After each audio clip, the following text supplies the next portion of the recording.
안녕하세요. 이나무의 품질잡이 양쌤입니다. 여러분들을 품질경영의 세계로 안내합니다.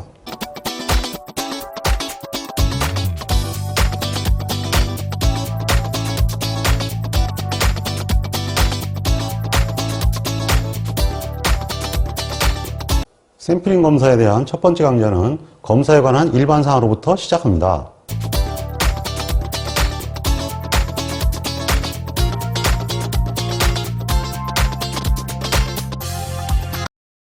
검사 계획에 관한 사항입니다. 1번 제조 공정의 관리, 공정검사의 조정 및 체크를 목적으로 행해지는 검사 방법은 그랬습니다. 검사에 대한 분류에 관한 사항인데요. 이 검사 분류에 관한 사항 중에서 방법에 관한 분류가 가장 어렵죠. 왜냐하면 일반적으로 공정에 관한 분류라 그러면 흐름상의 원리한 분류이기 때문에 수익검사에서 공정검사에서 출하검사로 바로 구분이 가능하고, 장소에 따른 분류는 그러니까 장소나 위치에 따른 분류가 되겠죠.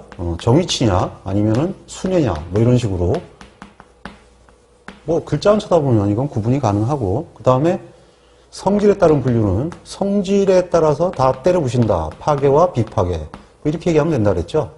예, 그래서 이거는 언어만 봐도 실제로 내용을 이해할 수가 있는데 사실 방법에 관한 것은 참 따지기가 어렵죠. 그 다음에 이제 대상에 관한 분류가 있다고 그랬는데 방법과 대상에 따른 분류가 무검사, 그 다음에 샘플링 검사, 전수검사가 여기에 해당합니다. 이 이유는 뭐냐면 방법에 따른 분류라는 것은 품질을 보증하는 방식이 대체할 것이냐, 일부로서 확인할 것이냐, 아니면 전체에 관련되는 합부검사를 할 것이냐. 이건 양불검사를 한다는 얘기고, 얘는 합부검사를 한다는 얘기고, 얘는 일단 통과 후 책임을 물리겠다는 그런 얘기입니다. 그러니까 결국은 검사 방법만 다른 게 아니라 이 방법의 선택에 따라서 품질 보증하는 방식이 달라지는 거죠. 그래서 방법에 따른 분류라고 얘기하는 거고, 대상에 따른 분류라고 하는 이유는 뭐냐 하면 얘는 전체가 검사 대상이라는 얘기고, 얘는 일부가 검사 대상이라는 얘기고, 얘는 검사 대상이 없다는 얘기입니다. 대신 다른 서류로 대체한다는 얘기죠. 그래서 이게 생긴 건데, 시험 문제는 이러한 형태의 용어를 물어보는 게 아니라 이런 C잘때 현무 문제를 물어보거든요. 이 C잘때 현무 문제라고 얘기하는 게 뭐냐 하면은 제조공정의 관리, 그러면은 관리를 목적으로 하는 관리 샘플링 검사가 됩니다. 이거란 얘기가 되죠. 이것을 옛날 사람들은 체크 검사라고 불렀다고 그랬죠. 그러니까 쉽게 해서 뭐냐 하면은 관리자들이 작업하는 걸 보고 제대로 하는지 안 하는지를 확인을 하는 거예요. 그래서 이제 그걸 체크한다 그래서 체크 검사라고 당시 이름을 붙였거든요. 근데 검사는 보증의 일환으로 하는 것이기 때문에 규칙에 의해서 해야 됩니다. 근데 체크 검사는 규칙 검사가 아니거든요. 하면 하는 거고 안 하면 안 하는 거예요. 그게 무슨 검사입니까? 그냥 관리 행위지. 그러니까 관리 행위와 검사 행위는 다른데 옛날 사람들은 그런 구분이 없었거든요. 그래서 지금 나와 있는 용어인데, 지금 사실 이걸 품질 보증 방식의 체크 검사를 하고 있다 그러면 다 웃습니다. 왜냐하면 법적으로 인정도 안 되고요. 그 다음에 그것이 보증 방식으로 될 수가 없습니다. 그냥 일단은 그냥 시험이니까 공짜로 나오는 문제다 생각하고 그냥 맞아주시면 되겠습니다. 2번 검사가 행해지는 공정에 의한 분류에 속하지 않는 것은, 이게 뭔 얘기냐면 분류는 공정에 의한 분류가 있고, 그 다음에 이제 이거는 이제 방법이에요. 프로세스. 그 다음에 이제 검사원에 따른 분류가 있는데, 검사원이 이제 위치가 어디냐 하는 이제 장소에 따른 분류. 장소에 따른 분류가 되고, 그 다음에 표본을 어떻게 하느냐. 성질에 의한 분류죠. 파괴냐, 비파괴냐. 그 다음에 이제 측정에 의한 분류가 어떻게 되느냐. 측정에 의한 분류가 이제 우리가 품질 특성에 따른 얘기가 되는 거죠. 그래서 치수 뭐 이런 것들. 이렇게 들어가고, 그 다음에 이제 대상이 어떻게 되느냐, 로트냐, 샘플이냐, 여기에 따라가지고 이제 대상에 따른 분류라 그래가지고, 분류가 하나 일어나게 되죠. 그래서 이제 보통 이 5가지가 기본으로, 일어나게 됩니다. 그런데 이제 공정에 따른 분류는 순서죠. 자재가 공정으로 거쳐서 제품이 되고, 그 다음에 이제 제품이 되고 나면 상품으로 바뀌는 이런 과정이라고 그랬죠. 그래서 요거는 구입검사죠. 요거는 중간검사입니다. 공정에서는. 그 다음에 이제 제품에서는 제품검사 완성검사라고 이제 들어가게 되는데, 없네요. 없고. 그럼 상품은, 이건 이제 팔기 위해서 하는 거죠. 그래서 출하검사다, 이렇게 보통 얘기를 하게 되죠. 장소에 따른 분류는 그 위치에서 하느냐, 아니면 돌아다니면서 하느냐, 검사원이 어떻게 하느냐 하는 거에 대한 거죠. 그래서 순회검사는 검사원에 대한 게 되죠. 답은 4번이 되겠습니다. 3번, 검사 단위의 품질 표시 방법으로 옳은 것은, 품질 표시 방법은 일단은 표본에 대한 표시 방법과 로트에 대한 표시 방법이 있고요. 그 다음에 이렇게 특성치에 관한 표시 방법이 있습니다. 일단 이 표본과 로트의 품질 표시 방법은 KS 규격에 명시되어 있는 방법이기 때문에 이건 KS 법에 의해서 진행이 된 것입니다. 그러니까 실제로 이런 문제가 나오면은 법규에 있는 내용이기 때문에 한자만 틀려도 틀리는 게 됩니다. 결국은 표본에 관한 것은 표본 품질 표시 방법이에요. MP라든지 그리고 U라든지 그리고 X바라든지 S라든지 R이라는 일반적인 통계량이 중심이 됩니다. 그러니까 표본은 당연히 통계량을 표시하니까 당연히 통계량으로 표시를 하게 되죠. 그러면 로트에 대한 표시는 이건 당연히 모수 표시 방법이죠. 로트 자체가 묘수니까 당연히 모수로 표시를 하게 됩니다. 그래서 U와 시그마와 P와 결국은 이제 M이 되는 건데 사실 이거는 뭐 구분하기가 굉장히 어렵죠. 예, 사실 뭐 수학적으로는 분리가 될지 모르겠지만 사실 비교를 다른 경우는 하지 않기 때문에 이것과 이것은 거의 같다고 봐야죠. 근데 문제는 여기 특이한 것이 시그마라는 것입니다. 만약에 여기 분산으로 답을 하면 어떻게 되느냐? 분산으로 답을 하면 틀립니다. 왜냐하면 이것이 무엇이냐 하면요, 평균치입니다. 즉 U도 평균이고 시그마도 평균이고 P도 평균이고 M도 평균이에요. 그러니까 결국 모수가 됐든 통일하게 됐든 뭘로 표시하느냐? 평균으로 표시하는 얘기입니다. 그럼 분산도 평균 아니냐고요? 그건 제곱 평균이잖아. 여기서 얘기하는 값은 정상적인 값을 얘기하는 거지 왜곡된 값을 얘기하는 게 아니에요. 수학적으로는 분산이 옳지만 실질적으로 물건을 평가한 데는 표준 편차가 옳죠. 그래서 이것은 만약에 주관식으로 출제됐을 때 분산으로 써보면 그건 거버립니다. 당연히 표준 편차라고 쓰셔야 합니다. 그리고 일단은 특성치를 표시하는 방법은 계수치가 있고 계량치가 있죠. 네, 그럼 결론적으로 얘기해서 뭐냐면 이 두 개가 다시 헤쳐 보이는 겁니다. 그러니까 이걸 이렇게 해가지고 분류를 하면 사실 안 되는 건데 대부분의 수험서들은 이렇게 막 분류가 돼 있죠. 따로따로 이렇게 언급되어 있는 것들을 합치다 보니까 이렇게 된 거다 이거죠.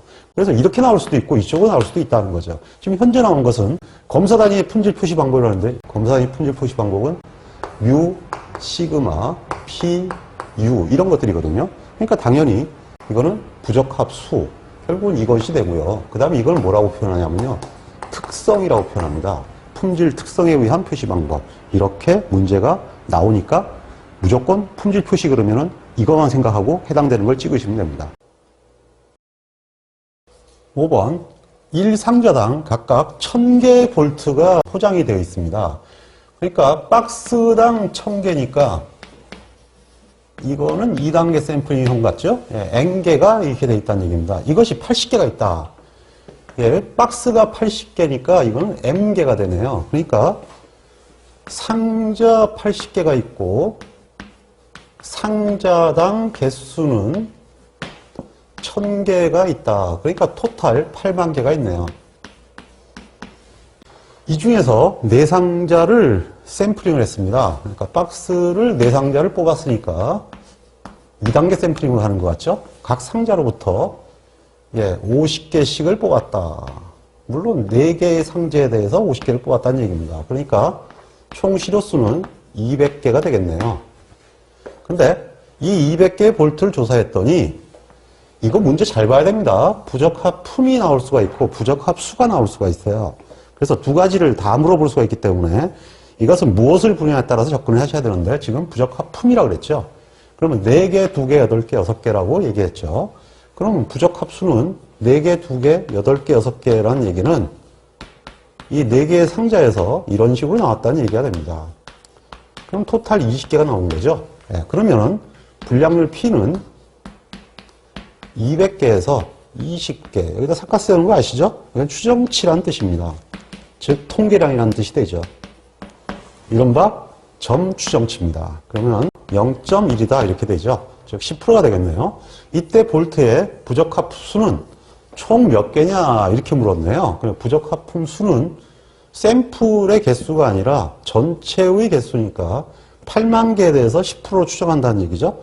역시 점추정량이 되는 겁니다. 그러면 N개 8만 개에 대해서 P를 곱하면 8,000개로 부적합품은 출함된다. 물론 이건 점추정키이기 때문에 8,000개라고 할 수는 없고요. 약 8,000개다 이런 뜻이 되는 거죠. 내지는 8,000개 전후로 존재할 것이다. 이런 얘기가 되겠습니다.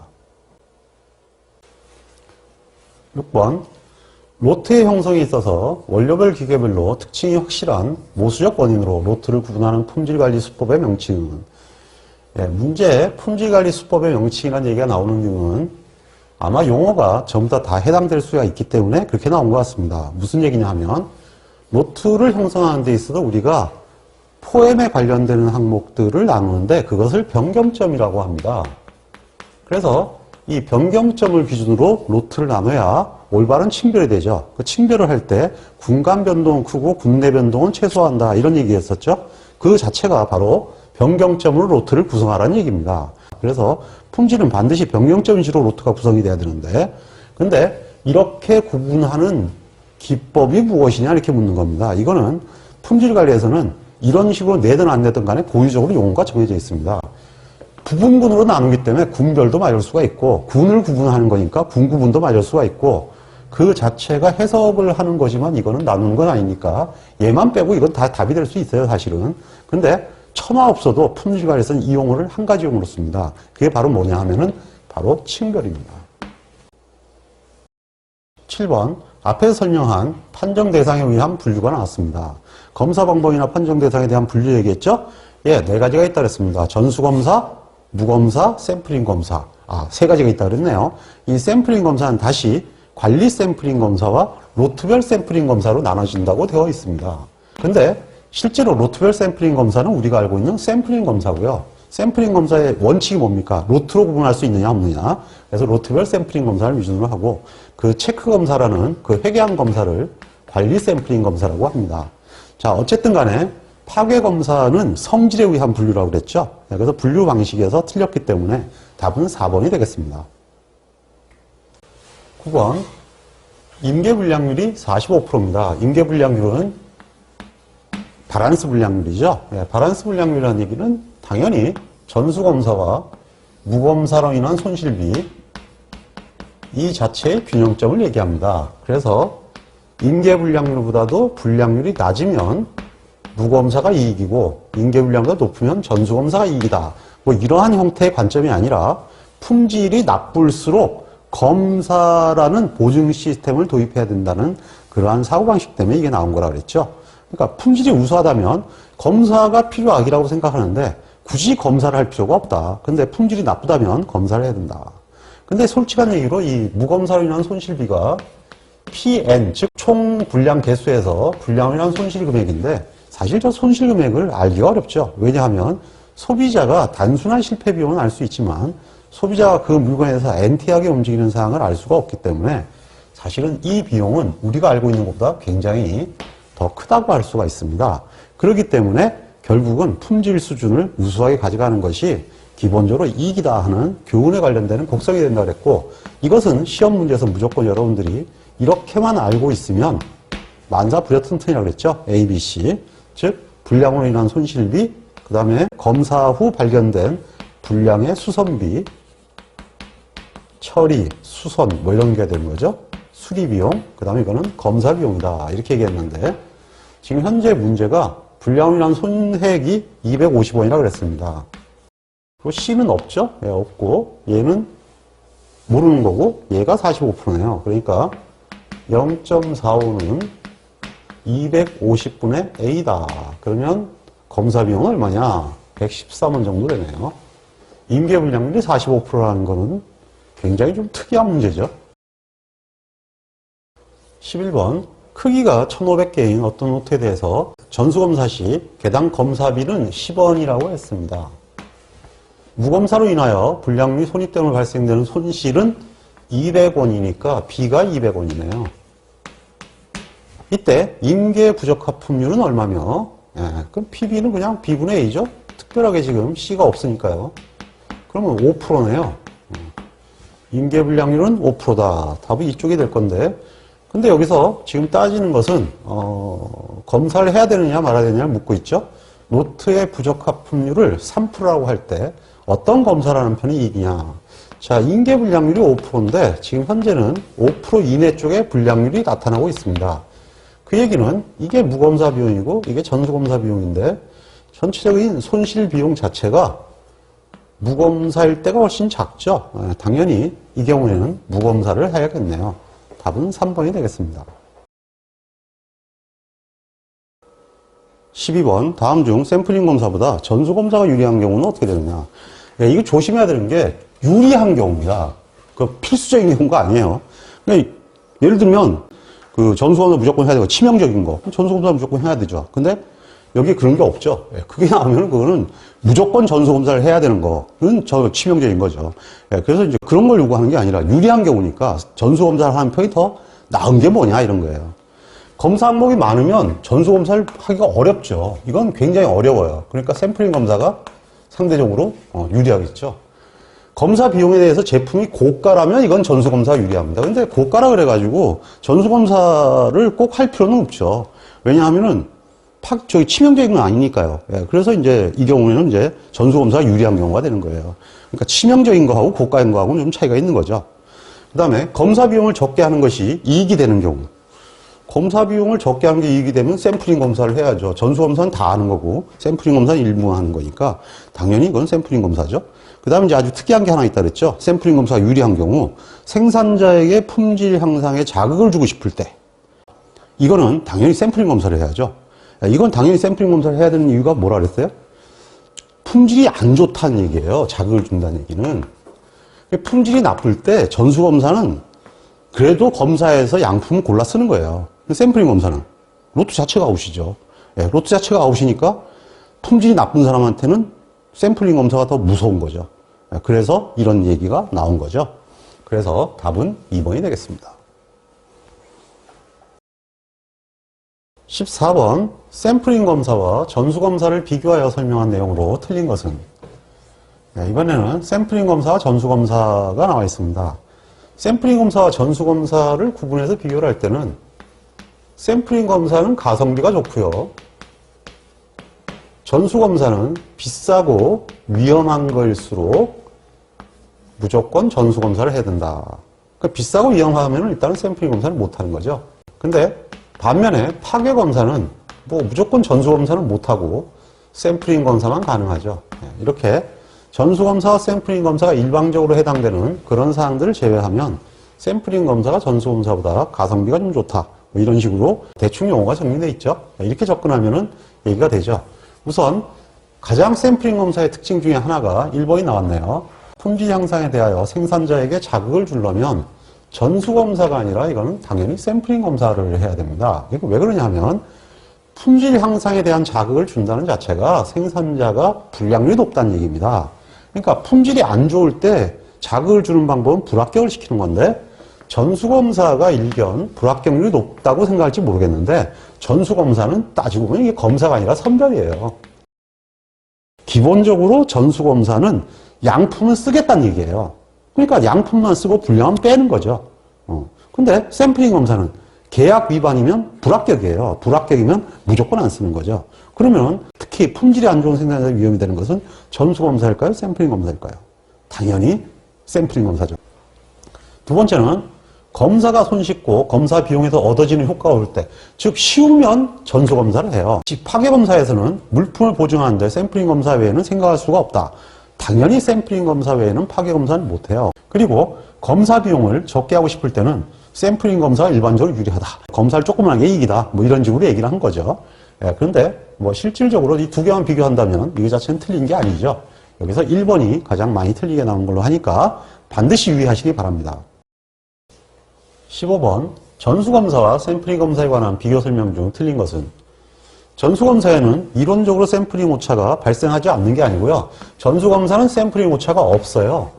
없는 이유는 얘기했죠. 2단계 샘플링에서 m-1분의 m-n분의 m 시그마 b 제곱 플러스 m-1분의 m-n mn분의 시그마 w 제곱, 이게 2단계 샘플링의 평균치의 분산인데 전수검사란 무슨 얘기냐면은 서브로트를 전부를 대상으로 해서 전체의 개수를 검사한다는 얘기입니다. 그러면 당연히 이 샘플링 개수가 다 0이 돼버립니다.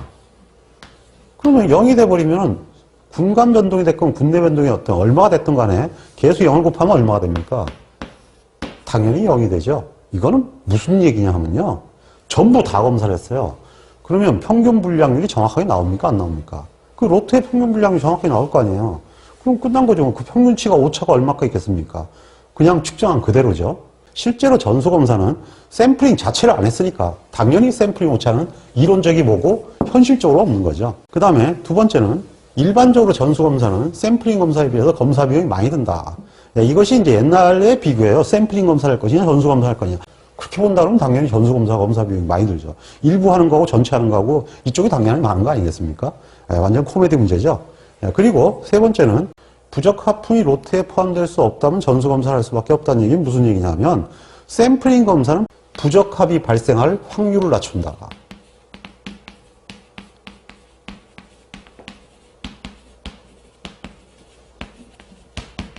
즉 품질 보증 시스템이라는 것은 이 확률을 조정하는 것이지 분량 자체를 조정하는 건 아니에요. 분량 자체를 조정하는 방법은 선별밖에 없습니다.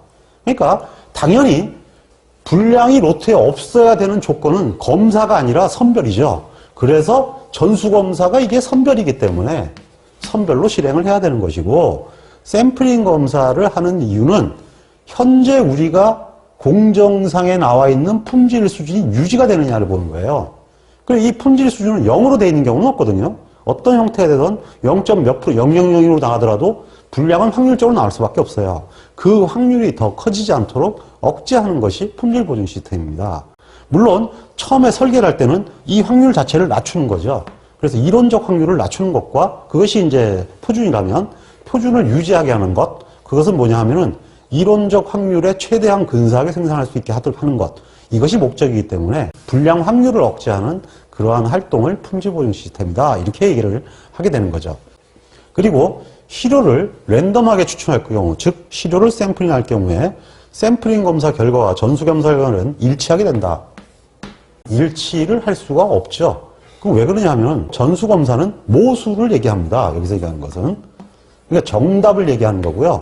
샘플링 검사는 확률 변수예요. 예를 들면 무슨 얘기냐? 자, 이렇게 나온다면 일치할 방법이 없어요. 입고량이 999개인데 분량이 하나 있어요. 그럼 분량률이 얼마입니까? 계산이 어렵죠? 우리가 10개를 검사해요. 이 분량률과 같게 할 방법이 있습니까? 없습니까? 이건 불가능하죠. 처음부터 틀린 얘기란 거 알겠죠? 예, 그래서 샘플링 검사를 무한히 반복했을 때 그 결과는 전수 검사랑 일치한다. 이건 일치성이에요. 근데 샘플링 검사 결과는 한 번의 결과를 얘기하는 거거든. 무한히 반복했을 때 이런 말이 있는 게 아니잖아요. 그래서 이건 틀린 거죠. 그래서 답은 4번이 되겠습니다. 왜 틀렸는지 확실히 이해하시죠? 16번. 전수검사가 불가능하여 반드시 샘플링 검사를 해야 하는 경우는 이렇게 얘기했습니다. 그러면 전수검사가 불가능한 건 딱 한 가지예요. 파괴검사. 아니면 하나 더 있겠네요. 무한체. 예를 들면 액체 같은 거, 분체 같은 거. 밀가루의 입도를 측정하시오. 못하죠 뭐. 그런 형태의 개념이죠. 자, 그러면 전기 제품의 출력 전압. 출력 전압은 비파괴죠. 전압 재는 거니까 이건 가능하죠. 그 다음에 주물 제품의 내경 측정을 한다. 이거는 뭐 한계계제 하나 만들어서 수셔대면 끝나는 거니까 금방 할 수 있습니다. 그 다음에 3번 전구의 수익 검사에서 전구의 점등 시험. 이건 에이징입니다. 무조건 처음에 한번 해보는 거죠. 작동해보는 거예요. 일반 스크리닝 실험이라는 거죠. 그러니까 버닝, 스크리닝 뭐 이런 실험을 얘기하는 거고요. 당연히 이건 전수검사 항목들이죠. 비파괴니까. 그 다음에 진공관의 수익 검사에서 평균 수명 측정. 수명은 죽어봐야 알아요. 죽어봐야 한다는 얘기가 이거는 뭐예요? 파괴 검사죠. 그러니까 결국은 뭐냐면 이거는 전수 검사할 수가 없죠. 다 써봐야 하는 거니까 절대 안 된다. 그래서 답은 4번이 되겠습니다. 17번. 다음 중 전수 검사가 필요한 경우로 오는 것은 이제 전수 검사를 해야 되는 경우네요. 이제 반드시 전수 검사를 해야 되는 경우가 하나가 이제 뭐냐 하면은 분량률이 0인 경우 이거죠. 이게 치명 결정인 경우예요. 이건 당연히 해야 되는 거죠. 그럼 나머지는 이제 샘플링 검사가 유리하거나 반드시 샘플링 검사를 해야 되는 경우가 되겠죠. 파괴 검사는 이건 무조건 샘플링 검사를 해야 할 수밖에 없어요. 아니면 무검사라든가 둘 중 하나를 해야 되는 거죠. 그 다음에 검사 항목이 많은 경우 이거는 이제 샘플링 검사가 유리한 경우죠. 많으니까 전수 검사하기 어렵다. 대량품인 경우 이것도 샘플링 검사가 유리하죠. 1번은 샘플링 검사를 반드시 해야 되고 2번하고 4번은 샘플링 검사가 유리하다. 여기서 이제 반드시라는 것은 전수 검사와 샘플링 검사를 둘 중에 하나를 선택하는 경우를 얘기하는 거예요. 무검사할 수도 있는 거죠. 그러니까 그 경우는 지금 일단 예외가 되겠습니다. 18번. 다음 중 샘플링 검사보다 전수 검사를 실시하는 것이 유리한 경우는, 뭐 전수 검사를 실시해도 유리하면 검사가 쉽고 얻을 수 있는 게 많을 때 뭐 그런 거 아니겠습니까? 검사 항목이 많으면 시간이 많이 걸리죠. 네, 그래서 일단은 전수 검사는 이런 건 못해요. 수명 시험, 이건 파괴 검사죠. 못하죠, 당연히. 파괴 검사 당연히 못하죠. 전수 검사를 실시한 것이 유리한 경우는 치명 결정을 포함하는 것은 그랬네요. 이건 유리한 경우라고 그러면 답이 없는 거예요, 사실은. 무슨 얘기냐고요? 이거는 샘플링 검사 대상이 아니고요. 전수 검사 대상이에요, 원래. 그러니까 이거는 유리한 경우가 아니고요. 전수 검사를 실시해야 하는 경우는 이렇게 나와야 됩니다. 그러니까 문제가 그래서 틀렸다는 거죠. 근데 어쨌든 답이 뭐 4번이라고 우길 거예요. 이거는 4번이 되겠죠, 그래서. 19번. 샘플링 검사의 선택 조건으로 틀린 것은, 샘플링 검사의 선택을 한다는 얘기는 전수 검사보다 샘플링 검사가 효과적이니까 하겠다, 이런 얘기죠. 근데 샘플링 검사를 하려고 그러면은 사실은 뭐냐면은 표준에 따라서 진행을 하게 되어 있습니다. 그래서 표준에 따라서 진행하는 거기 때문에 표준화가 가능해야 된다. 일단은 이렇게 보시는 것도 하나의 방법이 돼요. 실시하기 쉽고 관리하기 쉽다. 쉽게 해서 실시하기 쉽고 관리하기 쉽다라는 얘기는 표준화하기 쉽다라는 얘기가 되죠. 왜냐하면 규칙이 명확하다는 거고요. 그 다음에 목적에 맞고 경제적인 면을 고려한다. 검사를 하는 게 이익이기 때문에 이렇게 생각할 수 있을 건데요. 이 시험 문제는 도덕 문제네요. 생뚱맞은 문제. 샘플링을 실시하는 사람에 따라 차이가 있을 것. 그렇게 되면 표준이라면 얘기가 안 되죠. 이거 상극이라는 얘기죠. 사람에 따라 차이가 있으면 안 되고요. 기본적으로 사람이 바뀌더라도 샘플링 결과는 같게 나와야 됩니다. 같은 보증을 해야 됩니다. 근데 이렇게 되면 같은 보증이 아니죠. 사람에 따라 달라지니까. 그래서 이거는 안 되네요.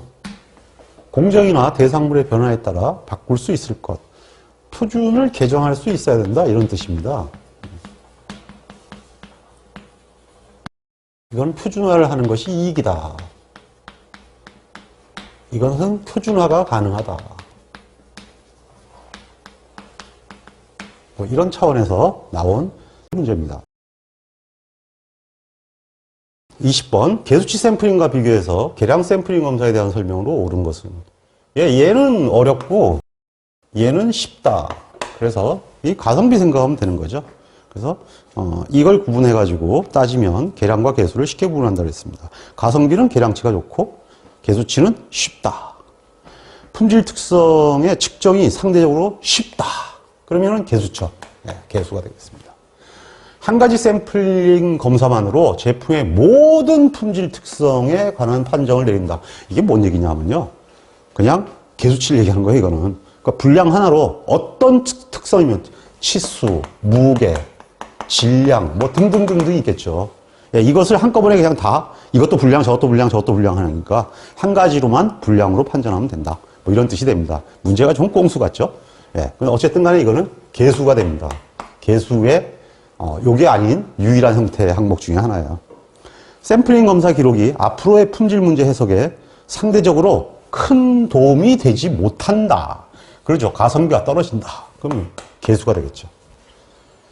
활용도가 높다라는 것은 뭐 제가 이제 그 간혹가다 수업 시간에 이런 얘기를 하는데, 개수는 결과를 평가하는 그러한 형태의 측정 데이터고, 계량은 개선의 언어다. 그러니까 개선하기 위해서는 미시적으로 계량치 데이터를 써야 돼요. 왜냐하면 결국 밑변과 높이의 함수 관계를 찾는 거기 때문에 개수는 밑변과 높이의 함수가 안 나오거든요. 그러니까 계량으로 그 데이터를 구해야만 개선을 할 수가 있죠.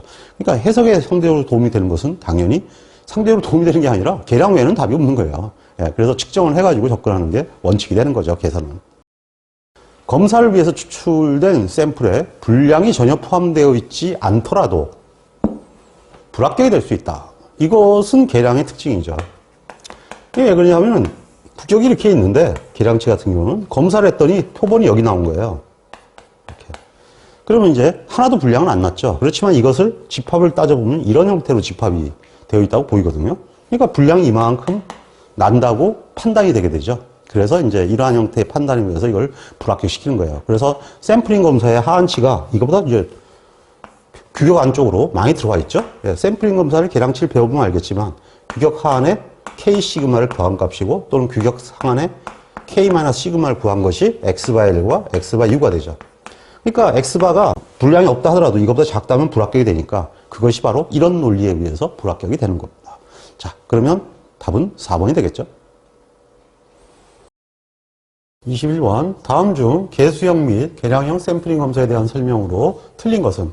개수형과 계량형을 비교하는 방식은 이쪽으로 가면 easy고 이쪽으로 가면 difficult다 이렇게 외우라 그랬죠.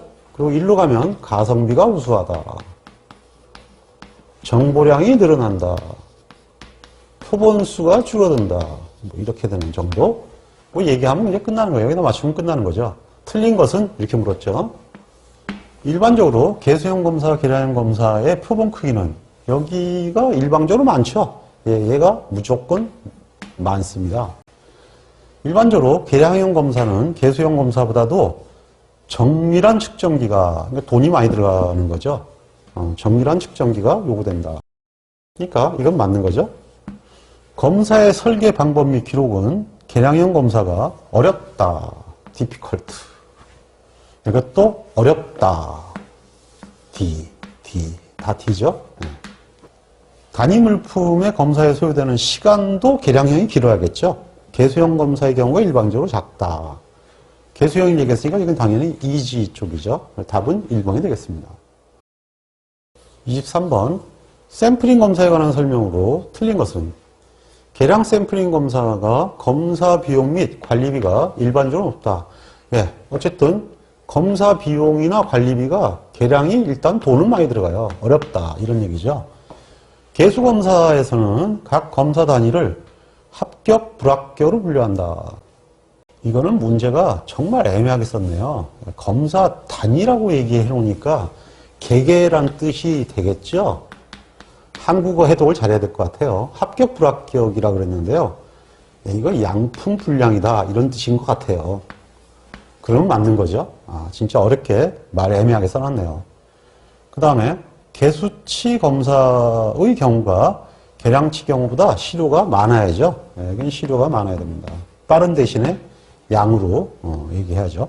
그러니까 틀렸죠. 계량 샘플링 검사에서는 랜덤 샘플링 외에 특성치의 분포를 대략적으로 알고 있어야 실시가 가능하다. 이거는 이제 그 규진형 때문에 나온 얘기인데요. 시그마 기지냐 미지냐 하는 문제예요.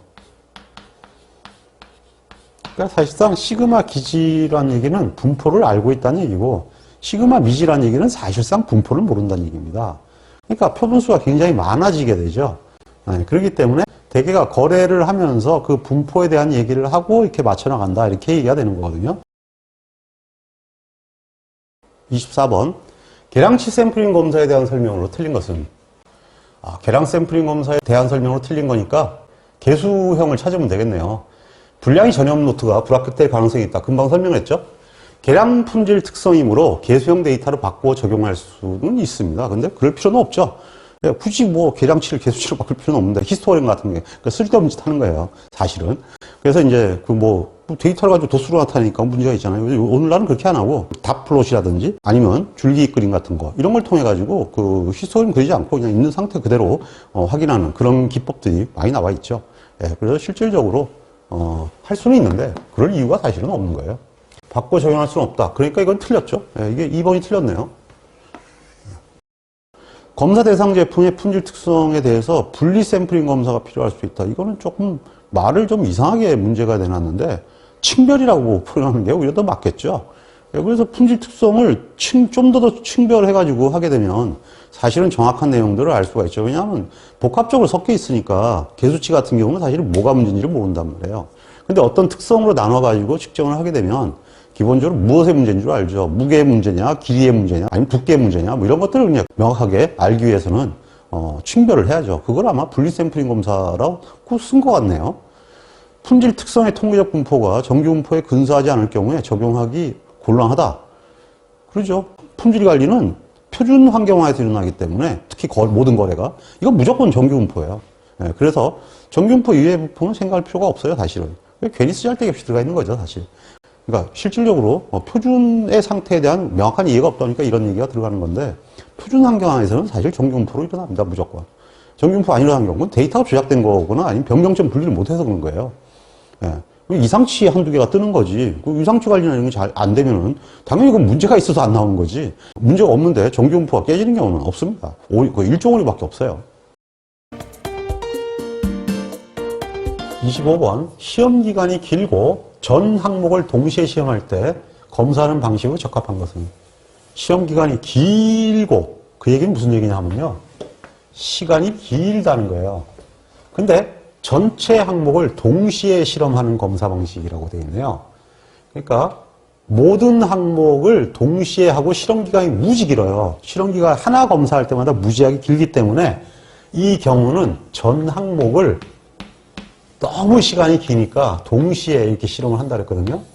그럼 이게 2회나 다회나 축차나 이렇게 형식으로 나눈다는 얘기는 일부 하고 또 하고 또 하고 또 하고 한다는 얘기니까 이 시간이 계속 연장된다는 거죠. 그래서 답은 1회 샘플링 검사다 이렇게 돼 있는데요. 이 문제도 오류 문제예요. 이 문제가 오류 문제라는 게 무슨 얘기냐면요, 항목이라고 얘기하게 되면요, 전 항목은 아이템을 번역을 이렇게 하다 보니까 이렇게 된 건데요, 이거는 개수가 아니고요, 검사 항목일 수가 있어요. 그러면 하나당 관련되는 항목이 여러 가지라는 얘기거든요. 이거를 1회, 다회, 2회라고 얘기하지는 않아요. 1회, 2회, 다회는요, N개를 대상으로 해요.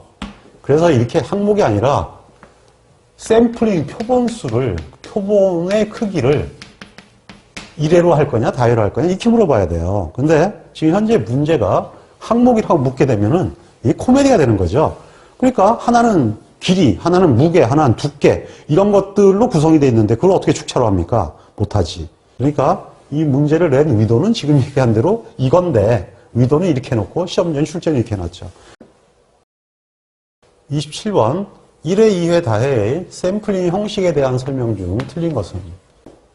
검사 단위의 검사 비용이 비싼 경우에는 1회의 경우가 가장 유리하다. 이거는 지금 1회에서 2회에서 축차, 뭐 다회는 뭐 그거나 뭐 똑같은 얘기니까 이렇게 구분할 수가 있는데요. 1로 갈수록 difficult예요. 어렵다. 1로 갈수록 easy. 가장 중요한 것은 평균 샘플 수가 최소라는 거죠. 즉 가성비가 최고다. 효과적이란 느낌이다, 이런 얘기죠. 여기는 손해보는 느낌이다, 뭐 이렇게 얘기가 되어 있는 문제도 있어요. 근데 어쨌든 이렇게 되어 있는데 여기가 좀 실험이 좀 쉽죠. 개념이 좀 쉽고, 이렇게 갈수록 나눠서 한다는 것 자체가 어렵지 않겠어요. 왜냐하면 우리의 목적은 검사 비용을 관리하는 게 목적이 아니고요, 사실은 품질 보증이 목적이에요. 근데 이 품질 보증이 목적인데 이러한 형태의 얘기가 왜 나왔을까요? 이유는 간단해요. 품질 보증을 해야 되는데 검사원들 숫자가 작은 거예요. 검사원들 숫자가 작으니까 얘들을 가지고 검사를 해가지고 정보를 충분히 얻으려다 보니까 안 되는 거야. 그러니까 어쨌든 편법으로 접근을 해야 되다 보니까 1회, 2회 다이라는 개념이 자꾸 나오게 된 거예요. 근데 지금은 사실은 일반적인 검사는 대부분 전수검사로 하고 있기 때문에 거기서 얻을 수 있는 정보량도 많아요. 왜냐하면 로봇들이 많기 때문이죠. 그렇기 때문에 사실 기업들이 이쪽 활동을 하고 있지는 않습니다. 어쨌든 문제를 한번 보면 검사 단위의 검사 비용이 비싸다는 얘기는 표본 비용을 줄이겠다. 표본 수를 줄이겠다라는 얘기 같아요. 왜냐하면 검사 비용의 중에서 비싸다고 돼 있는 것은 제품을 판매하지 않고 부신다는 관점에서 이렇게 아마 한 것 같거든요. 그러니까 이거는 가성비가 좋은 거는 축차니까 틀렸죠. 여기서는 축차 대신 다회가 있으니까 다회가 되겠죠. 그러니까 이건 틀렸어요. 검사가 효율적이다 그러면은 2회가 1회보다 효과적이다. 1로 갈수록 뭔가 효율적인 느낌이다. 뭐 이렇게 책에 써져 있다고 그러지 않았습니까? 그 다음에 실시미 기록의 번잡도는 1회가 제일 이지, 간단하다.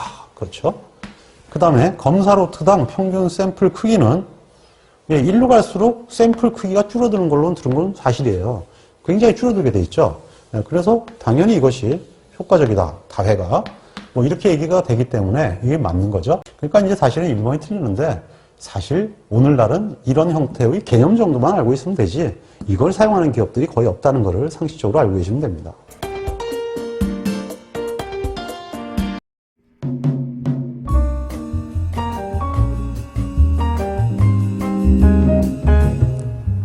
품질을 개선하는 것은 우리에게 매우 중요한 과제입니다. 품질을 개선하기 위해서는 반드시 측정이라는 과정을 거쳐야 합니다. 측정할 수 없으면 개선할 수 없기 때문입니다. 우리는 통계적 품질 관리를 통하여 측정 기술을 배우고 있습니다. 끝까지 학습하셔서 훌륭한 품질 엔지니어가 되시기를 기원합니다. 홍콩 파이팅!